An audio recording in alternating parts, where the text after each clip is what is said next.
Godhra lotus temple પાસે ચોરીના સોનાના દાગીના સાથે એક આરોપી ઝડપાયો. ઘરફોડ ચોરીનો ગુનો ઉકેલાયો.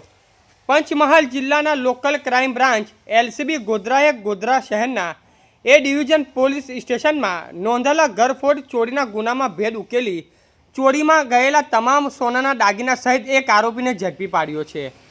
પોલીસ મહાનિરીક્ષક વિધિ ચૌધરી અને પોલીસ અધિક્ષક ડૉક્ટર હરેશભાઈ ધુતાદના માર્ગદર્શન હેઠળ એલસીબીની ટીમે નેત્રંગ કમાન્ડ કંટ્રોલના સીસીટીવી ફૂટેજ અને હુમાન સોશિયાના આધારે ચોક્કસ બાતમી મેળવી હતી.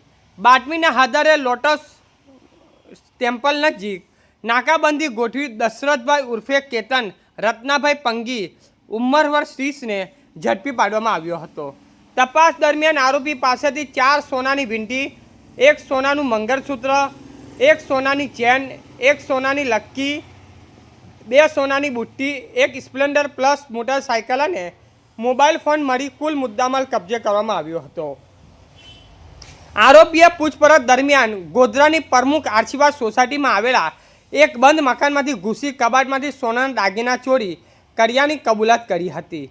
આ આધારે ગોધરા શહેર એ ડિવિઝન પોલીસ સ્ટેશનમાં નોંધાયેલા ઘરફોડ ચોરીનો ગુનો ડિટેક્ટ કરવામાં આવ્યો હતો. પોલીસે આરોપીની ધરપકડ કરી વધુ તપાસ હાથ ધરી છે. રિપોર્ટર તાહિર ટપલા.